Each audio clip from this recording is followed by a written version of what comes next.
Hello friends, learn acrylic সিরিজের নতুন এপিসোডে তোমাদের স্বাগতম। আজকের এপিসোডে আমরা শিখব কিভাবে গ্যালাক্সি আঁকতে হয়। So this painting right here, if you guys are interested then please keep on watching.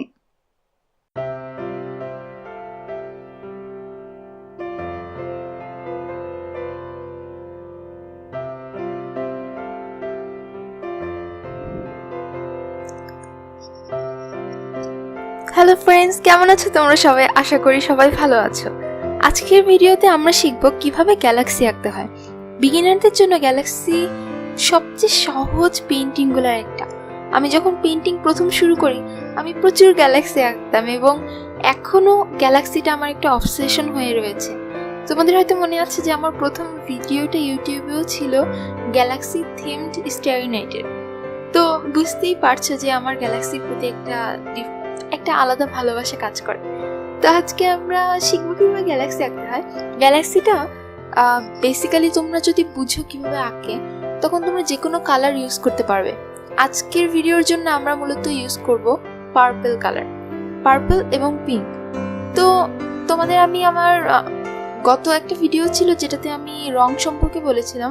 ওই ভিডিওতে বলেছি মাত্র 5টা কালার হলেই তোমরা যে কোনো কালার মিক্স করতে পারবে। যেমন আজকে আমাদের পার্পল রং লাগবে, আমাদের পার্পল কালার আলাদা নেই, আমরা জাস্ট নীল এবং লাল মিক্স করব এবং পার্পল হয়ে যাবে। এর সঙ্গে একটু সাদা মিক্স করলে হালকা পার্পল তুমি করে নিতে পারবে। আর পিঙ্কের জন্য জাস্ট লাল এবং সাদা মিক্স করলেই হবে। এবং এখন তোমরা দেখতে পাচ্ছ যে আমি একদম কাগজের নিচের অংশটা লাইট পিঙ্ক রেখেছি, কারণ ওই অংশটা হবে আমাদের সবচেয়ে হালকা কালার এবং সবচেয়ে ব্রাইট অংশ। যত উপরের দিকে যাচ্ছি তত গ্র্যাজুয়ালি কালারটা ডার্ক হচ্ছে এবং পার্পলের সংখ্যা বাড়ছে। এবং ধীরে ধীরে দেখবে যে কিভাবে আমি একটা গ্রেডিয়েন্ট তৈরি করি। একটা টিপস, যখন তোমরা ব্লেন্ডিং করতে পারছো না, ব্লেন্ডিং করার আগে তোমরা হয়তো খেয়াল করেছো যে আমি একটু পানি স্প্রে করে নিয়েছি। এই স্প্রে বটলগুলো অনেক অ্যাভেলেবল। আমি এই তো জাস্ট 20-25 টাকা দিয়ে উপরের স্প্রেটা কিনতে পাওয়া যায়। তারপর যে কোনো নর্মাল বোতলে তোমরা ওইটা অ্যাটাচ করে নিলেই হবে। মানে ছবিটা আঁকা শুরু করার আগে তোমরা যদি পানিটা স্প্রে করে নাও খুব সহজেই রংটা ব্লেন্ড হবে এবং খুব সহজেই রংটা ছড়াবে এবং তোমাদের খসখসে লাগবে না, কাগজটা স্মুথ হবে এবং সফট লাগবে। And this is very important, you know. Acrylic painting এর সবচেয়ে বড় প্রবলেম সেটা হলো যে এটার ব্লেন্ডিং করা অনেক কঠিন, কারণ এত দ্রুত শুকিয়ে যায় যে ব্লেন্ডিং করা যায় না। কিন্তু অপরদিকে অয়েল পেইন্টিং এর আবার এই সমস্যা নেই, অয়েল পেইন্টিং খুব সহজে ব্লেন্ড করা যায়। বাট অ্যাক্রিলিক এর বেনিফিট সেটা হলো এত দ্রুত শুকিয়ে যায় যে খুব সহজেই অনেক কিছু আঁকা যায়। এর জন্যই আমি অ্যাকচুয়ালি বিগিনারদের জন্য সবসময় সাজেস্ট করি অ্যাক্রিলিক দিয়ে শুরু করার জন্য। এনিওয়ে, এখন তোমরা দেখতে পাচ্ছ যে আমি মাঝখানে রং দেওয়া শুরু করেছি এবং মাঝখানে লাইট পিঙ্ক কালার আমি দিচ্ছি, সঙ্গে একটা কন্ট্রাস্টের জন্য ডার্ক পার্পলটাও আমি কিন্তু অ্যাড করছি। তোমরা দেখতে পাচ্ছ কন্ট্রাস্ট ইজ ভেরি ইম্পর্টেন্ট। তোমার যদি পেইন্টিং এ কোনো হালকা অংশ থাকে সেই অংশটাকে ফুটিয়ে তোলার জন্য তোমার একটু ডার্ক কোনো অংশ রাখতে হবে যাতে একটা কন্ট্রাস্ট ক্রিয়েট হয়। জাস্ট রাতের আকাশকে কল্পনা করো, রাতের আকাশটা একদম কালো হয়, এর মধ্যে সাদা চাঁদটাকে কত সুন্দর দেখা যায়, কত ফুটে থাকে। মানে এটা হলো প্রকৃতির তৈরি কন্ট্রাস্ট। এবং ইউনো, চতুর্দিকে অবজার্ভ করলে আমরা অনেক কিছু শিখতে পারবো পেইন্টিং সম্পর্কে। যেমন এখানে দেখতে পাচ্ছ যে এই পর্যন্ত আমি কিন্তু তেমন একটা কন্ট্রাস্ট ক্রিয়েট করিনি এবং কেমন যেন ছবিটা ফুটে উঠছে না। ইন ফিউচার দেখবে যে আমি কন্ট্রাস্ট ক্রিয়েট করব। এবং এই যে এখন দেখতে পাচ্ছ আমি একটু লাইট ব্লু কালার অ্যাড করছি এবং গ্র্যাজুয়ালি কালারগুলোকে বিল্ড আপ করছি। আমি কিন্তু প্রথমে অনেকগুলো কালার কাগজে দেইনি, প্রথমে অল্প কালার দিয়েছি এবং ধীরে ধীরে কালার বাড়াচ্ছি। দ্যাটস বিকজ প্রথমে কাগজটা একদম খালি ছিল, হালকা একটা কালারের পরত দেওয়ায় কাগজ এবং আমার রঙের মাঝখানে একটা শিল্ডের মতো তৈরি হয়েছে। তাই আমি বেশি রং দিলে কাগজটা ওই রংটাকে অ্যাবজর্ব করবে না। তো এর জন্য সবসময় রঙের একটা হালকা পরত কাগজে দিয়ে তারপর ধীরে ধীরে গ্র্যাজুয়ালি বেশি রং প্রয়োগ করাটা ভালো, তাহলে রঙের সাশ্রয় হয়। অন্যভাবে রং বেশি কাগজ টেনে ফেলে এবং আরো বেশি রং লাগে, যেটা আমরা চাই না, কারণ আমরা সবাই অনেক গরিব মানুষ, ঠিক আছে? এই দেখো, এখন আমি কন্ট্রাস্ট অ্যাড করা শুরু করেছি। একটু ডার্ক ব্লু এবং পার্পলের মিক্সচার আমি অ্যাড করছি এবং গ্র্যাজুয়ালি আমি সামনের দিকে এগোচ্ছি, মাঝখানের দিকে। এবং দেখো, বারবার পানির স্প্রে করার ফলে আমার রংটা কিন্তু এখনো শুকোয়নি। তোমরা দেখতে পাচ্ছ সাদা রংটা এখনো ব্লেন্ড করা যাচ্ছে। এই কারণে আমি বলবো যে ছবি আঁকার মাঝখানে হুট করে একটু পানির স্প্রে করে নেওয়াটা ভালো। অ্যান্ড তোমরা এখন দেখতে পাচ্ছ আমি নিচের দিকে নিচের দিকে রংটাকে মিক্স করছি, পিঙ্কটাকে। এবং একটা টিপস তোমাদের জন্য, সেটা হলো যে এরকম ভেজা রং অ্যাপ্লাই করার পর একটা মোটা শুকনো ব্রাশ দিয়ে রংটার উপর হালকা করে ব্রাশটা বুলিয়ে নিলে খুব সহজেই রংটা ব্লেন্ড হয়ে যায়। এটাকে বলে ড্রাই ব্রাশ ব্লেন্ডিং। আমি রিকমেন্ড করবো খুব জোরে ব্রাশটাকে কাগজের উপর না ঘষতে, তাহলে কাগজ ছিঁড়ে যাবে।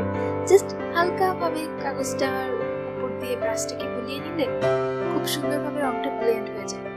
And here is another tips for you. এখন দেখতে পাচ্ছ তোমরা আমি ছবিতে যে রং ইউজ করছি, যে ব্লুটা ইউজ করছি, সেটা হলো থেলো ব্লু। তোমরা চাইলে আল্ট্রামারিন ব্লু ইউজ করতে পারো, ইটস আপ টু ইউ। তোমরা যে কোনো রং ইউজ করতে পারো। গ্যালাক্সি পেইন্টিং এর এই জিনিসটা আমার খুব ভালো লাগে, একটা ফ্রিডম আছে। You can use any colour you want, লাল, নীল, হলুদ, পিঙ্ক, ইউ নেম ইট। কোন কালারটা তুমি দিতে চাও, সব কালার দেওয়া যাবে। এখন দেখতে পাচ্ছ আমি স্টারগুলো অ্যাড করছি, এবং স্টার অ্যাড করার জন্য জাস্ট তোমার হোয়াইট মিক্স করতে হবে পানির সঙ্গে এবং একটা ব্রাশ দিয়ে জাস্ট ছিটিয়ে দেবে। এটা ইটস রিয়েলি রিফ্রেশিং, খুবই মজা লাগে করতে, কিন্তু পুরো হাত ভরে যায়, একদম পুরো হাতের সব জায়গায় রং লেগে যায়। এটা একটা সমস্যা, but it's all about playing with colours, right? ছবি আঁকাটা মানেই হলো রং নিয়ে খেলা করা, তো হাতে রং লাগলে ওইটা নিয়ে টেনশন করার কিছু নেই। এখন দেখতে পাচ্ছ আমি কিছু তারা নিজে চুজ করে বসাচ্ছি। এতক্ষণ তো র্যান্ডমলি তারার ছিটাগুলো পড়ছিল, বাট পরে তুমি অ্যাডজাস্ট করে নিবে যে হয়তো এখানে একটু রঙের ছিটা পড়েনি, আমি এখানে কয়েকটা তারা অ্যাড করে দিই। ওরকম করবে, it's up to you, you can do anything, it's just painting. এখন তোমরা দেখবে আমি একটু কন্ট্রাস্টের জন্য, যাতে ব্রাইট বিউটিফুল স্কাইটার পাশে যাতে একটু ডার্ক কিছু যদি থাকে, তাহলে স্কাইটা আরো বেশি ভাইব্রেন্ট লাগবে। এই কারণে আমি নিচে কিছু গাছ দিয়ে দিব। তোমরা চাইলে অনেক কিছু দিতে পারো, এখানে দুইটা কাপলকে এঁকে দিতে পারো, অথবা জাস্ট একটা মেয়ে দাঁড়িয়ে আছে, or anything, actually anything you can do here. আমি জাস্ট কিছু গাছ অ্যাড করতে চেয়েছিলাম, and that's what I'm doing. আমি জাস্ট ডাইরেক্ট কালো রং ইউজ করছি। তোমরা যদি আমার ভিডিও দেখো, তোমরা খেয়াল করবে যে আমি কালো রংটা ইউজ করি না তেমন একটা, কজ কালো রংটা এত বেশি কি বলা যায়, যে এত বেশি ডিপ এন্ড ডার্ক একটা কালার যে অন্য সকল রংকে এটা ডাল করে দেয়। বাট গ্যালাক্সি পেইন্টিং এর ক্ষেত্রে না, এই ধরনের ফ্যান্টাসি বেসড পেইন্টিং গুলোর ক্ষেত্রে কালো রংটা খুবই কমপ্লিমেন্টারি হয়। কিন্তু আমি এখানে পুরো স্ট্রেট আউট অফ টিউব কালো ইউজ করছি না, আমি সঙ্গে একটু লাল মিক্স করে নিয়েছি। এই কারণে হয়তো তোমরা দেখতে পাচ্ছ যে খুব কালো রংটা গাঢ় না।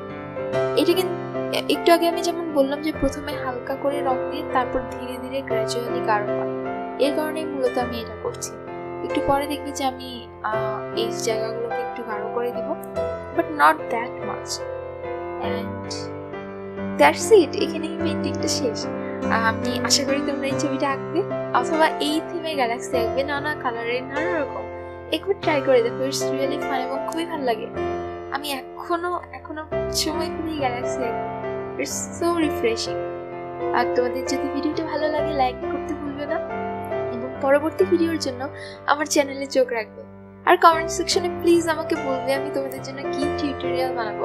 আমার খুব ভালো লেগেছে, তোমরা অনেকেই আমাকে মেসেজ করে বলেছো যে আমার ভিডিও দেখে তোমরা রং কিনে এনেছো, ব্রাশ কিনে এনেছো, and it really means a lot to me. So thank you so much everyone.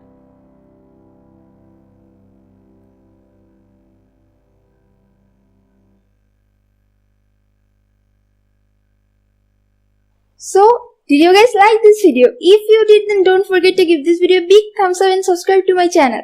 And comment section এ বলো যে তোমরা পরবর্তীতে কি ধরনের টিউটোরিয়াল দেখতে চাও এবং আমি তোমাদের জন্য সেই ধরনের টিউটোরিয়াল বানাবো। I'll see you guys next time. Until then, Allah Hafiz.